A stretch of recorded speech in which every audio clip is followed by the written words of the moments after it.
जय हिंद दोस्तों इस वीडियो में मैं क्लास 10th मैथ का चैप्टर नंबर 1 लेके आया हूं दोस्तों, जो आपके एग्जाम में कुल 5 नंबर का पूछा जाएगा चैप्टर नंबर 1 से। ठीक है दोस्तों, तो मैं आपका मैथ जो है कोर्स जो है मैथ का वो चैप्टर वाइज चैप्टर कराऊंगा, क्योंकि अगर मैं एक साथ कराऊंगा तो वीडियो काफी लंबा होगा, जो आपको देखना अच्छा नहीं लगेगा, बोरिंग फील होगा आपको। ठीक है, तो इसलिए मैंने सोचा है कि सब चैप्टर वाइज चैप्टर वीडियो बनाऊंगा ताकि आपको अच्छे से समझ में आएगा। ठीक है दोस्तों, और दोस्तों मैं एक बात बता दूं, जितने भी क्वेश्चन मैं करा रहा हूं, जितने भी क्वेश्चन मैं कराऊंगा या करा रहा हूं, सभी को आप तैयार करिएगा।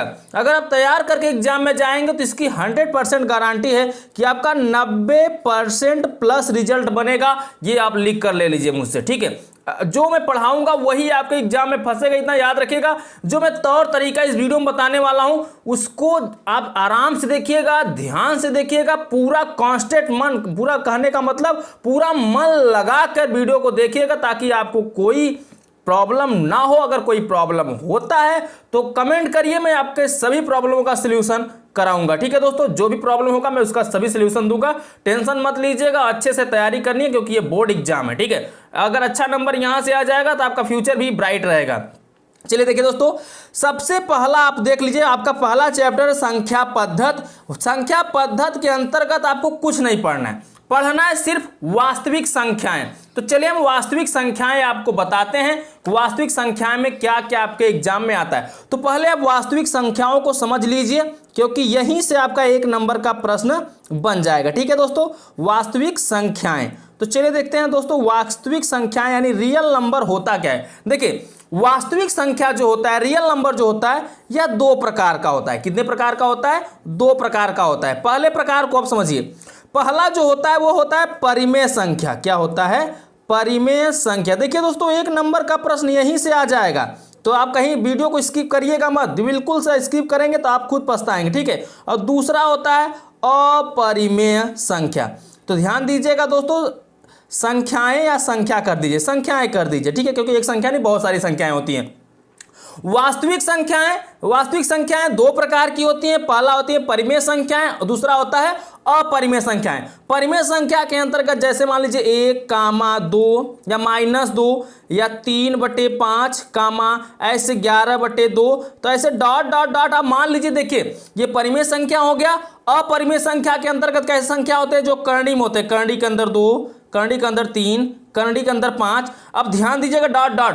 अब करणी के अंदर जरूरी नहीं, करणी के अंदर 4 है तो इसको मत कह दीजिएगा कि ये अपरिमेय संख्या है, क्योंकि 4 बाहर निकल जाएगा। 2 गुणते 2 4 को लिख सकते हैं, 4 के अब इसको बाहर निकालेंगे करणी से तो कितना आ जाएगा? 2। ऐसी संख्या को आपको निकालना है जो दोस्तों पूर्ण रूप से स्वतंत्र ना हो। देखिए, स्वतंत्र नहीं है। ठीक है, करणी के अंदर इसको, करणी से अंदर इसको हम स्वतंत्र रूप से नहीं निकाल सकते, करणी से बाहर। तो याद रखिएगा, ये जो संख्याएं करणी के अंदर होंगी और इसका वर्गमूल नहीं बनता होगा वो अपरिमेय संख्याएं होंगी।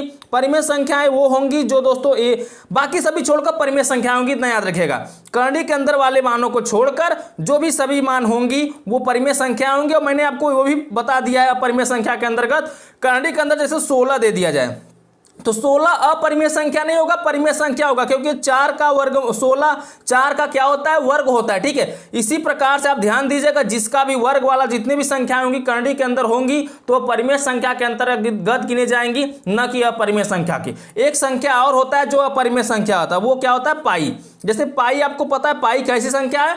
अपरिमेय संख्या। अर्थात आपको पता है पाई का मान होता है 22/7। अगर 22/7 की बात की जाएगी तो 22/7 जो है वो आपका परिमेय संख्या हो जाएगा। ठीक है दोस्तों, तो यहीं से आपका 1 नंबर मिलने वाला है। थोड़ा सा मैं और आपको बताना चाहूंगा आगे, अगर आप समझना चाहते हैं तो थोड़ा समझ लीजिए। देखिए, अब आपको बताऊंगा यहां से परिमेय संख्या के बारे में। देखिए, परिमेय संख्या जो होता है वो 3 प्रकार का होता है। चलिए, तीनों को आप बारी बारी से समझ लीजिए, तीनों हैं क्या। ठीक है, पहला होता है धन पूर्णांक। ठीक है, पहला होता है धन पूर्णांक संख्याएं, दूसरा होता है शून्य और तीसरा होता है ऋण पूर्णांक संख्याएं। ठीक है, तो ये 3 प्रकार का होता है दोस्तों। परिमेय संख्याएं 3 प्रकार की होती हैं। परिमेय संख्या अगर कह लिया जाए तो परिमेय शुरू में 2 प्रकार का होता है। शुरू का मतलब पूर्णांक संख्याएं और भिन्न संख्याएं। अब पूर्णांक संख्याएं जो होती है, यहां पर कर लीजिएगा पूर्णांक संख्याएं। ठीक है, पूर्णांक संख्या अब डीपली बता दे रहे हैं आपको ताकि आप समझते रहिएगा। पूर्णांक संख्याएं 3 प्रकार की होती है, धन पूर्णांक, शून्य और ऋण पूर्णांक। और परिमेय संख्याएं 2 प्रकार की होती है। 2 प्रकार कौन कौन सी? पूर्णांक संख्याएं और भिन्न संख्याएं। तो हम भिन्न, इसमें देखिए पूर्णांक संख्याएं भी आ रही हैं और भिन्न संख्याएं भी आ रही हैं। तो इसलिए परिमेय संख्याएं दो प्रकार की होंगी, पूर्णांक संख्याएं और भिन्न संख्याएं। जो पूर्णांक संख्याएं होंगी वह तीन प्रकार की होती हैं। तो धन पूर्णांक में जैसे 1 2 3, अगर संख्या धन में है तो धन पूर्णांक के अंतर्गत आएगा, अगर 0 है तो वह शून्य के अंतर्गत आएगा, -1 -2 -3 ऐसे अगर संख्याएं हैं तो ऋण पूर्णांक के अंतर्गत आएगा। क्लियर हो गया दोस्तों?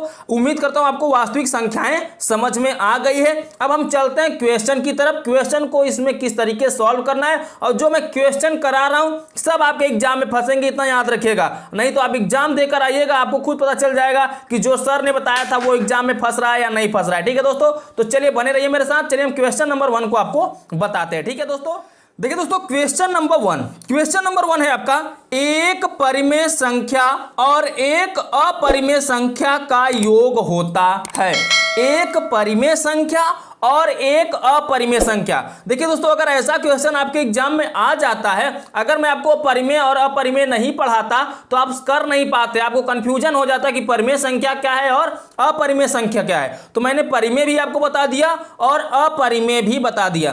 परिमेय का मतलब होता है जिसको हम P/Q के रूप में लिख सकते हैं, और अपरिमेय का मतलब होता है जिसको हम P/Q के रूप में नहीं लिख सकते। ठीक है, यानी इसको हम लिख ही नहीं सकते। जैसे कि मैंने आपको बताया अपरिमेय होता है, इसे करणी के अंदर 2, ये क्या हो गया?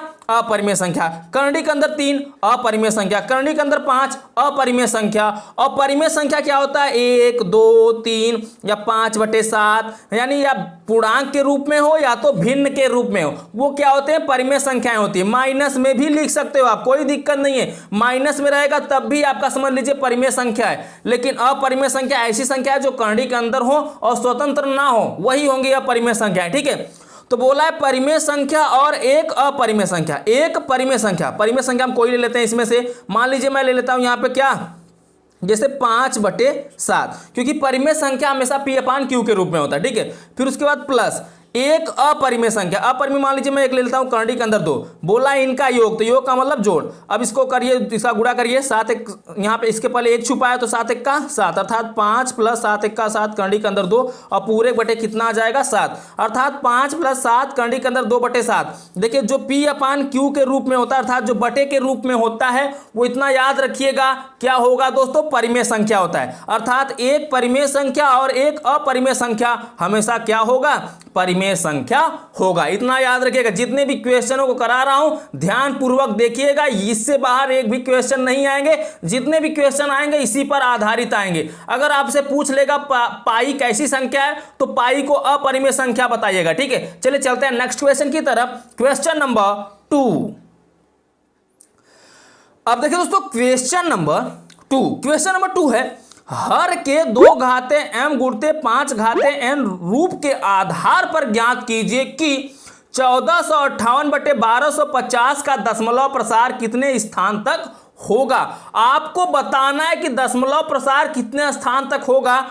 तो A B C D 4 विकल्प दिया गया, एक में 1 2 3 4 अलग अलग ऑप्शन आपके हैं। ठीक है, तो ऑप्शन वाला क्वेश्चन किस तरीके से किया जाएगा ध्यान दीजिए। यहां बोला हर के 2 घाते m 5 घाते n के रूप के आधार पर ज्ञात कीजिए, लेकिन इसके रूप के आधार पर हमें ज्ञात करना है तो गुणनखंड करना होगा, लेकिन हमें ये सॉल्व नहीं करना है, सीधा आंसर बताना है। तो सीधा आंसर बताने का मतलब हम क्या करेंगे? 1250 से इसमें भाग देंगे। ठीक है, दशमलव के जितने बाद अंक, जितना अंक रहेगा वही इसका ऑप्शन होगा। ठीक है, ये तो आपको पता है कि सम संख्या दोनों है तो विभाजित हो ही जाएंगे, लेकिन कितने देर में विभाजित होंगे उसको देखना है। चलिए 1458 में आपको कितने से भाग देना है, चलिए देख लेते हैं। भाग देना है आपको 1250 से, तो 1250 से जब भाग देंगे तो 1250 से का 1200 कितना होगा? 50। आप यहाँ पे घटाएंगे तो 8 आएगा, यहाँ पे 0 हो जाएगा, यहाँ पे कितना आ जाएगा? 2, 4 में से 2 घटेगा 2 आएगा। ठीक है, फिर आप लगाएंगे यहाँ पे दशमलव बढ़ेगा 0। अब कितनी बार जाओगे? फिर आप एक ही बार जाओगे, क्योंकि 1250 से 2 बार जाओगे, 12 दूना 24 हो जाएगा। ठीक है, तो 2500 आ जाएगा, लेकिन 2000 ही है यहाँ पे, तो एक ही बार जाएंगे तो फिर 1200 कितना आएगा? 50। भाग तो आप लोग को आता ही होगा, तो यहाँ पे 0 कर दीजिएगा, 8 में से 5 घटेगा 3 आएगा, यहाँ पे 0 है 2 घटेगा नहीं, 10 हो जाएगा, 10 में 2 घटेगा कितना आ जाएगा? यहां पे 8 आ जाएगा। ठीक है, क्लियर हो गया। तो यहां पर 830 आ गया, तो फिर यहां पे क्या बढ़ेगा? 0 बढ़ेगा। दशमलव एक बार लग जाता है तो 0 आप यहां पे बढ़ा सकते हो। ठीक है, तो कितना हो गया 8300। एक बार फिर से घटा लीजिएगा, नहीं तो कोई भी दिक्कत होगा तो सॉल्व नहीं हो पाएगा, गलत हो जाएगा। तो 0 से 0 0 आएगा, 5 8 में से 5 गया 3 आएगा, यहाँ पे 10 में से 2 गया 8 आया। चलिए सही है। अब क्या करते हैं, कितनी बार जाएंगे, 12 6 72, 12 7 84, 84 ज़्यादा हो जाएगा तो 6 ही बार जाइए। 12 6 72 यानी 6 0 में 0, 6 5 30 हासिल 3, 6 दूनी 12, 3 15 हासिल 1, 6 1 का 6 1 7। तो यहाँ पे आप घटाएंगे तो कितना आएगा, ध्यान दीजिए, 0 से 0 0, 13 में से 5 घटे कितना आएगा 8। ठीक है, अब यहाँ पर फिर बढ़ेगा एक 0, दशमलव जब लग चुका है तो आप यहाँ पे 0 बढ़ा सकते हो। ठीक है, तो यहाँ पर हो जाएगा दोस्तों 8000, फिर 6 बार जाएंगे तो कितना आएगा 7500। ठीक है, अभी आपने यहाँ पे गुणा किया है 6 बार ले जाकर। ठीक है, तो घटाएंगे 0 फिर 0, यहाँ पे 5 आ जाएगा, क्लियर है, क्योंकि 10 हो जाएगा, 10 में से 5 गया 5, फिर आप 0 करोगे, यहाँ पे एक दशमलव लगाओगे।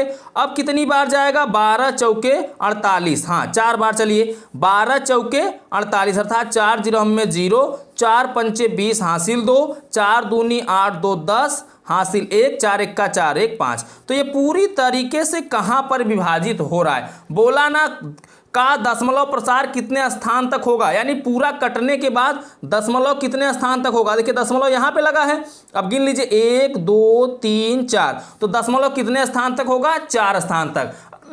अर्थात दशमलव के बाद कुल कितने अंक बचे हैं, लास्ट में कितने स्थान है, 4 स्थान है। गिन लीजिए दशमलव यहाँ पे, दशमलव के बाद कितने स्थान दिख रहे हैं आपको, 1 2 3 4, तो 4 स्थान तक ये पूरी तरीके से विभाजित हो जा रहा है। तो आप क्या कर दीजिएगा, 4 ऑप्शन को राइट कर दीजिएगा। क्लियर हो गया, क्वेश्चन नंबर 2 समझ में आ गया दोस्तों। ऐसे ही क्वेश्चन आपके एग्जाम में आएंगे, मैं बार बार बता रहा हूं, तो ध्यान दीजिएगा, सबको तैयार रखना है। अब देखिए एक नया प्रकार का क्वेश्चन जो आपके एग्जाम में बहुत ज्यादा पूछा जाता है। यह क्वेश्चन क्या है, थोड़ा ध्यान से देखिएगा। क्वेश्चन में बोल रखा है, चित्र में प्रदर्शित बहुपद के ग्राफ के आधार पर, ध्यान दीजिए, बोला है चित्र में प्रदर्शित बहुपद के ग्राफ के आधार पर बहुपद के शून्यांक होंगे, यानी कितने शून्यांक होंगे जो ग्राफ में दिया गया है। तो जब भी शून्यांक से रिलेटेड क्वेश्चन पूछेगा तो आप कैसे डिपेंड करेंगे, ध्यान दीजिए, कैसे पता करेंगे कि यहाँ पे जो ग्राफ है इसमें शून्यांकों की संख्या, शून्यांकों की संख्या ज्ञात करने के लिए आप ध्यान दीजिएगा अक्षों पर, ये आपका एक्स अक्ष है और ये क्या है, वाई अक्ष है।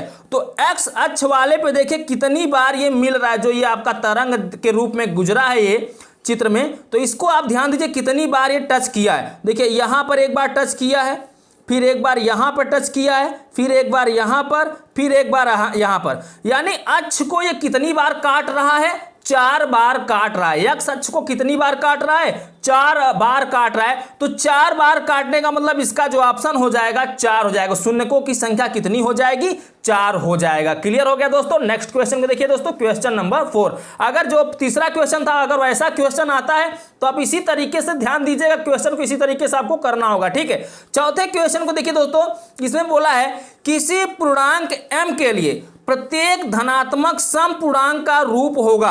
अब m ना देकर कोई और संख्या दे देगा तो घबराइएगा मत, सिर्फ आप क्वेश्चन को रूप को समझिए कि किस रूप का है। अगर इस रूप का आएगा क्वेश्चन आपके एग्जाम में तो आपको इसी तरीके से करना है। बोला है क्या, किसी पूर्णांक m के लिए प्रत्येक धनात्मक सम, क्या बोला है, धनात्मक सम पूर्णांक का रूप होगा। तो m जी नहीं, m+1 जी नहीं, 2m जी हाँ, यही हो जाएगा, ये सब बाकी नहीं होंगे। कैसे, अब आपका क्वेश्चन होगा कि कैसे होगा 2m। तो ध्यान दीजिएगा, मान लीजिए किसी पूर्णांक m, तो पूर्णांक मैंने आपको क्या बताया, क्या होता है पूर्णांक, 1 2 3 4, यही पूर्णांक होता है ना।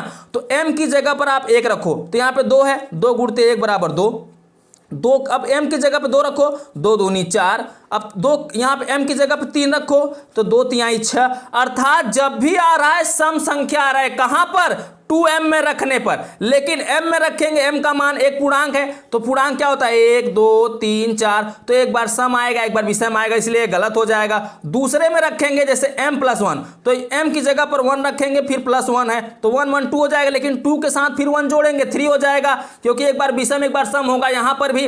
लेकिन यहाँ पर गुणा के रूप में है तो अर्थात ये 2m ही आएगा। और यहाँ पे 2m + 1 कर देंगे तो एक बार 1 करते चले जाएंगे तो ये विषम संख्या बन जाएगी। देखिए 2 1 3 4 1 5 6 1 7, यहाँ पर आप देखिए इसके रूप में अगर करेंगे 1 जोड़ते चले जाएंगे 2m में तो हमेशा क्या बनेगा, ये एक विषम संख्या बनेगा। लेकिन यहाँ बोला धनात्मक सम, तो सम की जब भी बात की जाएगी आपको 2m दिखेगा तब समझ लीजिए ये धनात्मक होगा, या 2m + 2 दिखेगा तब भी धनात्मक होगा, 2m + 4 दिखेगा तब भी, अर्थात प्लस में सम संख्या लगा रहेगा तो हमेशा इतना याद रखेगा वो सम संख्या होगा। क्लियर हो गया। चलिए एक ऐसा क्वेश्चन और आता है उसको भी आप देख लीजिए।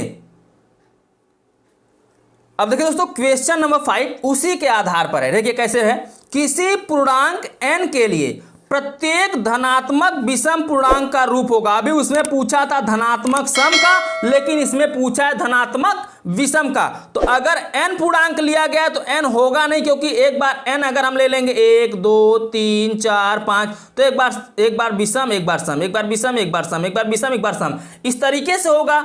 अगर यहां पर हम ले लेंगे तो n की जगह पर 1 2 3 तो ये बार a भी क्या होगा, एक बार विषम एक बार सम, एक बार विषम एक बार सम। जैसे n की जगह पर 1 लेंगे तो +1 है तो कितना हो जाएगा 2, अब n की जगह पर 2 लेंगे तो +1 है कितना हो जाएगा 3, अर्थात एक बार 2 3, यानी यहां पर एक बार सम एक बार विषम फिर आएगा, और यहां पर सिर्फ आपका क्या आएगा, सम ही आएगा। जैसे n की जगह पर 1 रखेंगे तो 2 1 का 2, 2 रखेंगे 2 दूनी 4, 3 रखेंगे 2 3 6, अर्थात 2 4 6 ये सब क्या है, सम संख्या है। तो जब सम संख्या होता है तो 2n के रूप में देखते हैं या 2m के रूप में देखेंगे, लेकिन जब विषम की बात की जाएगी तो 2n + 1 जहां पे आपको दिख जाएगा उसको समझ लीजिएगा वो क्या है, विषम। या तो ऐसे दिख जाए 2n + 3 तब भी विषम, 2n + 5 तभी विषम, अर्थात प्लस के बाद विषम संख्या लगा रहेगा तो विषम संख्या ही रहेगा, लेकिन वहां पे 2 के रूप में होना चाहिए। अब 2n हो चाहे 2m हो चाहे 2x हो, ये वहां पे क्वेश्चन किस तरीके से दिया है वहां पे आप ध्यान से देख लीजिएगा। ठीक है, चलिए नेक्स्ट क्वेश्चन देखिए दोस्तों, क्वेश्चन नंबर 6। देखिए दोस्तों क्वेश्चन नंबर 6 किस तरीके से पूछा है, बोला है निम्नलिखित में से कौन सा ग्राफ द्विघात बहुपद का नहीं है।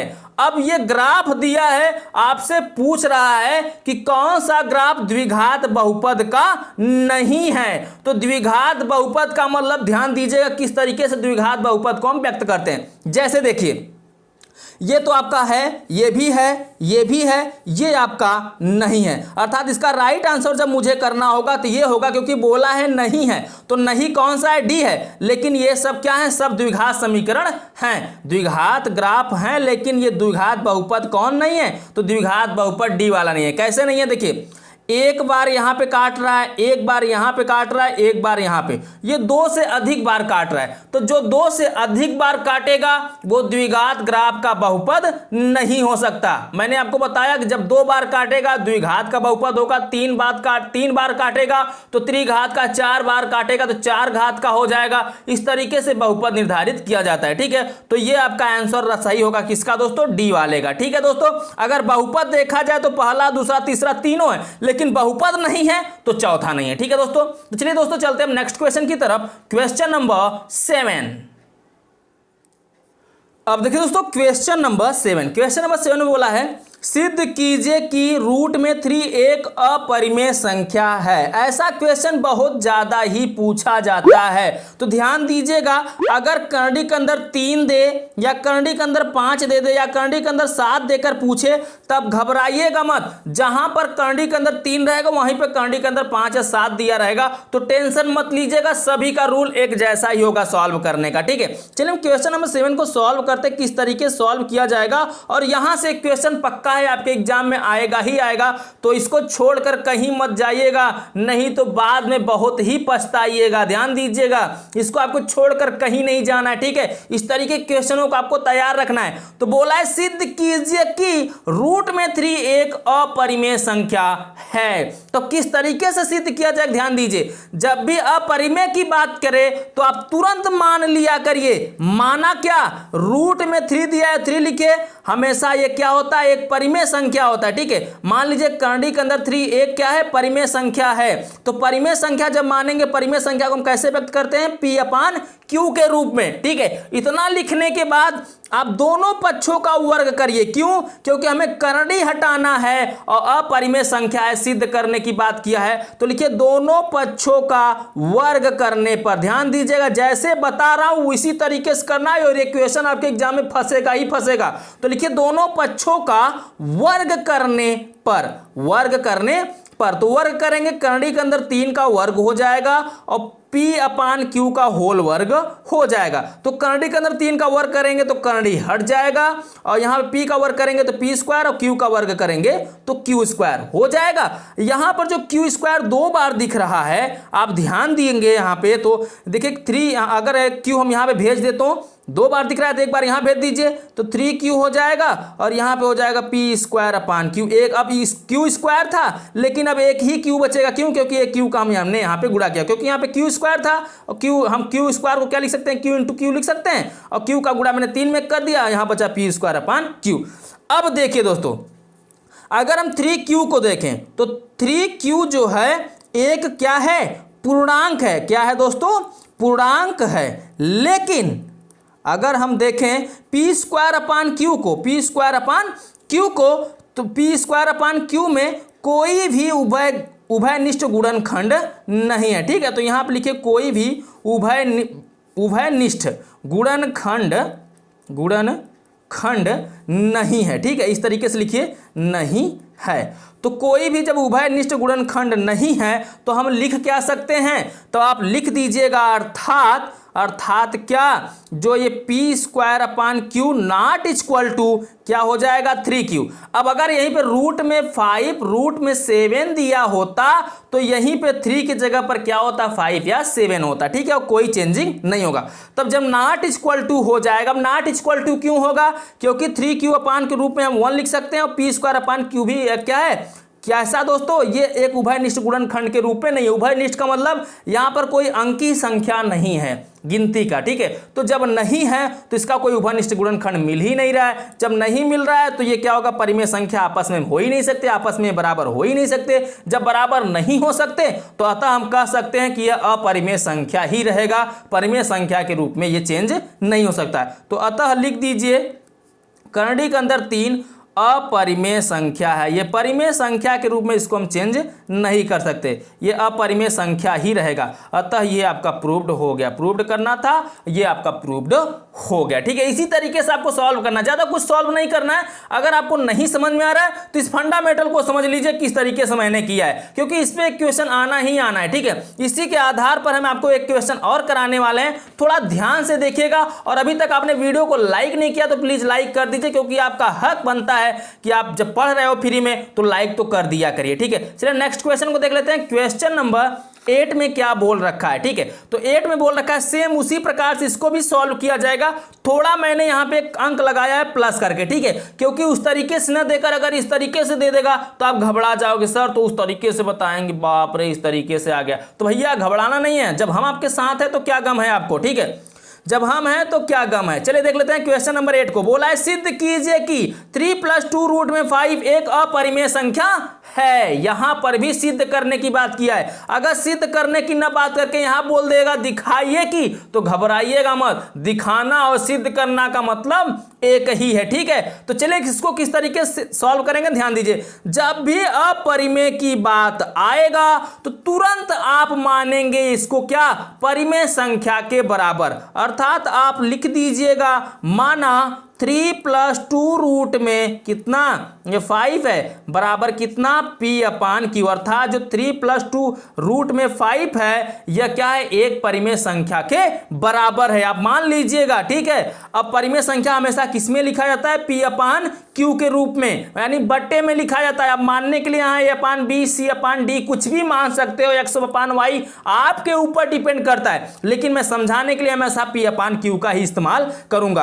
अब यहां पे आप करिए क्या, 3 को कर दीजिए पंचांतर, तो 2 करड़ी के अंदर 5 बराबर इधर P/Q है, माइनस में कितना हो जाएगा, 3 हो जाएगा। अब ऐसा काम करिए 2 को भी कर दीजिएगा आप क्या, पंचांतर, तो करड़ी के अंदर 5 बराबर क्या बचेगा, P अपान, अब 2 का पंचांतर करेंगे 2 अपान क्यू हो जाएगा, 2q हो जाएगा, माइनस यहाँ पे 3 है तो ऊपर नीचे क्या आ जाएगा 2, यानी जब गुणा के रूप में रहता है तो नीचे जब इसको पंचांतर करते हैं दाहिने तरफ तो भाग में चला जाता है, इतना याद रखिएगा। अब आप देखिए ये करंडी के अंदर है अर्थात ये अपरिमेय संख्या है, और बराबर में देखिए P अपान 2q माइनस 3 अपान 2 है, ये कैसा संख्या है, परिमेय संख्या है, अर्थात ये एक दूसरे के ये बराबर नहीं है। जब ये एक दूसरे के बराबर नहीं है तो आप लिख दीजिएगा अतः क्या, करंडी के अंदर 5 एक अपरिमेय है, ठीक है, क्योंकि करंडी के अंदर है ना, तो अपरिमेय संख्या है, ठीक है। आपको समझाने के लिए यहां पे मैं लिख रहा हूं अपरिमेय संख्या है, लेकिन इस तरीके से आप लिखना चाहो तो एग्जाम में लिख दोगे, कोई दिक्कत नहीं, एग्जामिनर को जितना अच्छे समझाओ रहोगे उतना ही अच्छा नंबर पाओगे। लेकिन P अपान 2q माइनस 3 अपान 2 क्या है, एक परिमेय संख्या है, तो आप लिख दीजिए एक परिमेय संख्या है, ठीक है, एक परिमेय संख्या है। इसलिए जो हमारा विचार था कि करंडी के अंदर 5 जो होगा P अपान 2q माइनस 3 अपान 2 के बराबर होगा अर्थात परिमेय संख्या होगा, जी नहीं, परिमेय संख्या नहीं होगा। अतः हम लिख सकते हैं, एक दूसरे का ये विरोध कर रहे हैं, क्यों, क्योंकि ये परिमेय संख्या के रूप में है, ये अपरिमेय की संख्या के रूप में। जब एक दूसरे का विरोध करेंगे तो हम लिखेंगे 3 + 2 रूट में 5 क्या है, एक अपरिमेय संख्या ही रहेगा, ठीक है। तो अर्थात यह लिख दीजिए 3 + 2 रूट में 5 एक अपरिमेय संख्या है, ठीक है, ये आपका प्रूव्ड हो गया। तो आप नीचे लिख दीजिएगा दोस्तों क्या, प्रूव्ड। उम्मीद करता हूं आपको बहुत अच्छे से समझ में आ गया दोस्तों। तो चलिए चलते हैं नेक्स्ट क्वेश्चन की तरफ, क्वेश्चन नंबर 9। अब देखिए दोस्तों क्वेश्चन नंबर 9, क्वेश्चन नंबर 9 में क्या बोल रखा है, यूक्लिड विभाजन एल्गोरिथम से संख्याओं 135 और 225 का महत्तम समापवर्तक ज्ञात कीजिए। अगर यूक्लिड विभाजन एल्गोरिथम की बात नहीं किया होता तो हम क्या करते, सीधा सीधा मस इसका निकाल लेते, HCF निकाल लेते, लेकिन यहाँ पे यूक्लिड एल्गोरिथम का प्रयोग करना है, यूक्लिड विभाजन एल्गोरिथम का, तो उसको हम किस तरीके से सॉल्व करते, थोड़ा ध्यान दीजिएगा, ठीक है, किस तरीके से सॉल्व करना है आपको ध्यान देना है। सबसे पहले आप संख्या को देखेंगे, कितना दिया है 135 और कितना दिया है 225, तो इसमें छोटा कौन है 135, तो जो बड़ा है उसकी तरफ आप क्या करेंगे, मुंह को ओपन कर देंगे, तो जो छोटा रहता है उसी से हम बड़े वाले में भाग देते हैं, अर्थात 225 बड़ा है, छोटा है 135, तो 135 में से भाग देंगे तो 135 एक का कितना होगा 135, ठीक है। अब इसको आप ध्यान दीजिएगा, कितना बच रहा है, 5 में से 5 जाएगा 0 और 22 में से कितना जाएगा, यानी 12 में से 3 जाएगा कितना आएगा 9, अर्थात 22 में से 13 जाएगा कितना बचेगा 9। तो जब आप चरण द्वारा हल करेंगे तो आपको क्या लिखना होगा 222, ठीक है। देखिए 225 बराबर आप कितनी बार कितने से गुणा किए हो, 100 कितने से भाग दिए हो 135 से, और गुणा कितने से कितना होगा 1 और प्लस कितना हो जाएगा 90। अब सोच रहे हो ऐसा क्यों लिख रहे हैं, तो आपको एक फार्मूला मालूम होगा कि भाज्य बराबर होता है क्या, भाज्य बराबर होता है भाजक इंटू भागफल, ठीक है, भागफल प्लस शेषफल, ठीक है। तो चले ध्यान दीजिए, इसी के रूप में आपको लिखते चले जाना है। तो सबसे पहले आप लिखेंगे भाज्य, तो भाज्य कितना है 225, ठीक है। फिर भाजक, भाजक का मतलब किससे भाग कर रहे हो, तो 135 से भाग करें तो 135 लिखेंगे। फिर भागफल, भागफल कितना है 1, तो गुणा में 1 करेंगे, प्लस शेषफल, तो शेषफल कितना है 90, ठीक है। अब आपका देखेंगे यहां पर तो जो ये 90 आया है, शेषफल जो है वो 0 के बराबर नहीं है, तो जब 0 के बराबर नहीं है तो इसको आगे हम फिर सॉल्व करेंगे। आगे सॉल्व करने का मतलब 135 में हम फिर भाग देंगे, जितने जो ऊपर जिससे भाग दे रहेंगे उसी को भाग में करते चले जाना है, ठीक है। अब 90 का 90 हो जाएगा। अब ध्यान दीजिए यहां पे घटाएंगे तो कितना बचेगा 45। अब ध्यान दीजिए कितने में भाग दिए हैं 135 में, तो भाज्य बराबर यानी 135 बराबर भाजक कितना है 90 गुणते 1 और बच कितना जा रहा है शेष 45। अभी भी पूरा नहीं कटा, तो 45 अब किस में भाग देंगे 90 में, जो पहले भाग दे रहे थे उसी में भाग दिया था जो शेष बचता है, ठीक है। तो 45 दूना कितना हो गया 90, अब पूरी तरीके से कट गया है। अब यहाँ पे जो 45 था नॉट इक्वल टू 0 था, यानी शून्य के बराबर नहीं था। जब तक शेषफल 0 नहीं आएगा तब तक आपको भाग देना है। अब फिर आप लिखेंगे भाज्य, तो भाज्य कितना था 90, कितना था 90 बराबर 45 गुणते भागफल, भागफल कितना आया 2 और प्लस कितना आ गया शेषफल 0। जब शेषफल 0 आ गया तो यह समझ लीजिए इसका एलसीएम आपका निकल चुका है। अर्थात हम लिख देंगे जब 0 आ जाएगा तो अर्थात हम लिखेंगे 135 तथा 225 का HCF, ठीक है, कितना आ गया 45, ठीक है। यही आपका आंसर हो गया। इस तरीके से आप सॉल्व करेंगे तो इस तरीके से, नहीं तो आप इस तरीके से सॉल्व करके छोड़ देंगे तब भी आपका गलत नहीं माना जाएगा। सिर्फ आपको इतना भाग देने के बाद जब पूरी तरीके से कट जाएगा तो लास्ट में जिससे भाग दिए रहेंगे उसी को लिख दीजिएगा। इसका HCF कितना आ गया 45, तो इस तरीके से लिख देंगे तो आपका नंबर यहां से पक्का हो जाएगा, ठीक है दोस्तों। तो चलिए इस वीडियो का हम लास्ट क्वेश्चन देख लेते हैं दोस्तों। क्वेश्चन नंबर 10 जो काफी इंपॉर्टेंट है दोस्तों आपके एग्जाम के नजरिए से। जितने भी क्वेश्चन कराए गए सब ही इंपॉर्टेंट थे। अगर आप इस वीडियो को मिस करके आए हो, दौड़ा दौड़ा के आए हो यहां पर दोस्तों, तो आप बहुत पछताओगे, मैं बता रहा हूं। ध्यान दीजिएगा, क्योंकि इससे बाहर आपके एग्जाम में प्रश्न नहीं आएगा तो नहीं आएगा। जितना करा रहा हूं उतना आप तैयार करके जाइए, देखिए पूरा एग्जाम में फंसेगा, याद रखिएगा। इसी के आधार पर जितने भी प्रश्न आएंगे सब इसी के आधार पर आएंगे, ठीक है। चलिए देखिए दोस्तों, बोला है परिमेय संख्या 257/5000 के हर को 2 घाते m गुणते 5 घाते n के रूप में लिखिए, जहां m तथा n ऋणोत्तर पूर्णांक है या ऋणोत्तर पूर्णांक है। जो भी लिख दे यहाँ पे ऋणात्मक की बात करेगा ही करेगा या धनात्मक की बात करेगा, जो भी करेगा यहाँ पे ऐसा बोला रहेगा, ठीक है। इसके बाद बिना वास्तविक विभाजन के इसका दशमलव प्रसार लिखिए। अब आपको इसमें बताना क्या है, दशमलव प्रसार। पहले तो आपको बताना इसके घात के रूप में, ठीक है। तो चलिए घात के रूप में इसको लिख लेते हैं, उसके बाद हम इसका दशमलव प्रसार बताते हैं कितने अंक तक होगा। लेकिन दशमलव प्रसार सिर्फ बोला है, अंकों की संख्या नहीं बात किया है। तो करिए क्या, यहां पे सबसे नीचे वाले को पकड़िए। नीचे पर पकड़ने का मतलब 2 घाते m 5 घाते n, यानी इसका जब गुणनखंड करेंगे 2 और 5 के रूप में होगा, ठीक है। अर्थात कितना है यहाँ पे 5000, ठीक है। तो चलिए 5000 का हम करते हैं यहाँ पे गुणनखंड। तो सबसे पहले आप इसको 5 से काटेंगे तो छोटा हो जाएगा, अर्थात आप 2 से काटेंगे थोड़ा लंबा होगा काटने में, ठीक है। तो डायरेक्टली हम चले 2 से काटते हैं।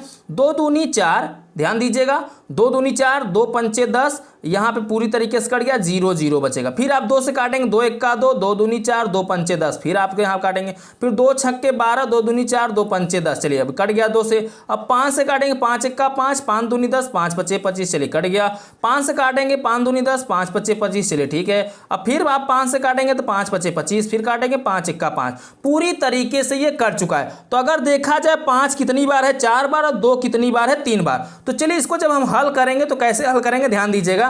257 बटे में क्या लिखेंगे, 5000, ठीक है। अब इसको हम हल करते हैं तो 257 को ज्यों का त्यों लिखेंगे, 5000 को हम 2 घाते m घात के रूप में करेंगे, ठीक है। तो अर्थात 2 कितनी बार है, 3 बार। तो 2 गुणते 2 घाते कितना हो जाएगा, 3, फिर गुणते 5 कितनी बार है, 4 बार। तो 5 घाते कितना हो जाएगा, 4। लेकिन हमें इसे दशमलव प्रसार के रूप में चेंज करना है। तो चेंज हम कैसे कर सकते हैं, ध्यान दीजिए। दशमलव प्रसार के रूप में हम तभी चेंज कर पाएंगे जैसे यहां पे 4 है, यहां पर भी 4 हो जाता तो इसको हम आसानी से चेंज कर लेते, ठीक है। तो 4 करने के लिए हम करेंगे क्या, ध्यान दीजिए, ऊपर 2 से गुणा कर देंगे, अर्थात 257 गुणते 2, और नीचे भी 2 से गुणा कर देंगे, ठीक है। 2 घाते 3 तो पहले से है ही, और 5 घाते 4 भी यहां पे पहले से है ही। अब ऐसा 2 से गुणा क्यों किया जा रहा है, थोड़ा समझिएगा क्यों। क्योंकि अगर हम 2 से गुणा करेंगे तो ऊपर वाला संख्या सम में हो जाएगा, और नीचे भी यहाँ 5 घाते 4 है, ये भी 2 घाते 4 होगा, तो घात समान होगा, नीचे नीचे का हम गुणा करके सीधा आंसर कर देंगे, ठीक है। कैसे भी देखिए समझ जाएंगे आप, ध्यान दीजिए। 2 से ऊपर गुणा किया, 2 से नीचे, 2 से 2 काटेंगे तो फिर वही है बचेगा जो पहले से था, ठीक है। तो अब करिए क्या, इसका 2 से गुणा करिए, 2 सते 14 हासिल 1, 2 पंचे 10 1 11 हासिल 1, 2 दूनी 4 1 5, 15 500 कितना हो जाएगा, 14। अब देखिए 2 गुणते 2 घाते 3, इसके ऊपर 1 घात है, जब हर समान होता है तो घात क्या होता है, जुड़ जाता है, अर्थात 2 घाते 4 हो जाएगा, और यहाँ पे 5 घाते कितना है, 4। आपको ये भी पता होगा मैथ में जब घात समान होते हैं तो आधार का हम क्या कर लेते हैं दोस्तों, गुणा कर लेते हैं, ठीक है। तो चलिए इसका हम गुणा कर देंगे। अब 514 ऊपर ऐसे ही रहेगा। अब 5 दूनी कितना हो जाएगा 10 और ऊपर घात में कितना है 4। समझ में आया कैसे किया? देखिए मैंने आपको ये बताया जब घात समान हो तो वहां पे क्या होता है, आधार का आपस में गुणा हो जाता है। तो 4 इस पर भी था 4 इस पर भी था, तो घात समान था, आधार का गुणा हो गया। तो अर्थात यहाँ पे 10 घाते कितना हो जाएगा 4, अर्थात 10 घाते 4 का मतलब यहाँ पे नीचे अब कितना जीरो हो गया, 4 जीरो हो गया। ठीक है, तो 4 जीरो का मतलब जैसे आपको पता है कि 1 2 3 4 4 जीरो है, तो इसको हम डायरेक्ट लिख देते हैं 10 घाते 4 के रूप में, जब घात के रूप में लिखते हैं। तो इसी प्रकार जब 10 घाते 4 है अब घात के रूप में है तो जीरो के रूप में लिखेंगे तो कितना बार लिखेंगे 4 जीरो लिखेंगे, अर्थात 514 बटे कितना जीरो 4 जीरो, घात 4 है 4 जीरो लिखेंगे। और आपको ये भी पता है जैसे 5.4 दिया है, दशमलव हटाते हैं तो नीचे एक जीरो बढ़ जाता है। कैसे? क्योंकि दशमलव के बाद एक अंक था। तो इसी प्रकार से अगर हम नीचे से जीरो को हटाएंगे तो ऊपर फिर दशमलव लग जाएगा एक अंक पे। तो इसी प्रकार से 1 2 3 4 4 जीरो है, 4 जीरो को हटाएंगे तो 4 अंक पे क्या लग जाएगा दशमलव, अर्थात 4 1 5। ये 3 अंक तो पहले से हैं लेकिन 4 अंक पे जीरो लगेगा तो एक जीरो दशमलव लगेगा, तो एक जीरो लगाकर यहाँ पे क्या लगा दीजिएगा दशमलव। तो इसका दशमलव प्रसार यही हो जाएगा 0.0514। ठीक है, यही आपका क्या हो जाएगा आंसर हो जाएगा। ठीक है, एक बार फिर समझ लीजिए कैसे मैंने किया। देखिए यहाँ पे कितना जीरो था 4 जीरो, तो यहाँ पर कितने अंक पे दशमलव लगना चाहिए, ऊपर 4 अंक पे दशमलव लगना चाहिए। तो 1 2 3 अंक तो पहले से था, तो 4 अंक बनाने के लिए हम क्या करेंगे, एक जीरो अपने से लगा लेंगे क्योंकि जीरो का वैल्यू होता नहीं है। तो एक जीरो अपने से लगाएंगे, दशमलव फिर लगा के, इसके पहले आप जीरो लगाओ या ना लगाओ कोई दिक्कत नहीं, दशमलव पहले जीरो आप लगा सकते हो और नहीं भी लगा सकते हो। ठीक है दोस्तों, तो दोस्तों यही आपको 10 क्वेश्चन पढ़ना था अध्याय 1 के अंतर्गत। ठीक है, उम्मीद करता हूं आपको सभी क्वेश्चन बहुत अच्छे समझ में आ गए हैं और आपने इसको अपने नोट्स में लिख भी लिया है। ठीक है दोस्तों, तो दोस्तों इस वीडियो में बस इतना ही। वीडियो कैसा लगा, वीडियो पसंद आया हो तो वीडियो को लाइक कर दीजिएगा। ठीक है, चैनल पर नए हो तो चैनल को सब्सक्राइब करके इस चैनल से जुड़ जाइए, क्योंकि इस चैनल पर फ्री में आपका पूरा कोर्स कराया जा रहा है, वो भी ऑल सब्जेक्ट का। एग्जाम से रिलेटेड जितने भी क्वेश्चन इस चैनल पर कराए जा रहे हैं सब आपके एग्जाम में फंसेंगे, इसको आप लिख कर ले लीजिए। ठीक है दोस्तों, तो दोस्तों अभी तक वीडियो को लाइक नहीं किया तो लाइक कर दीजिए, अपने दोस्तों के साथ भी शेयर कर दीजिएगा। हम आपसे मिलेंगे अगले वीडियो में नेक्स्ट चैप्टर के साथ, तब तक के लिए बाय बाय, जय हिंद जय भारत।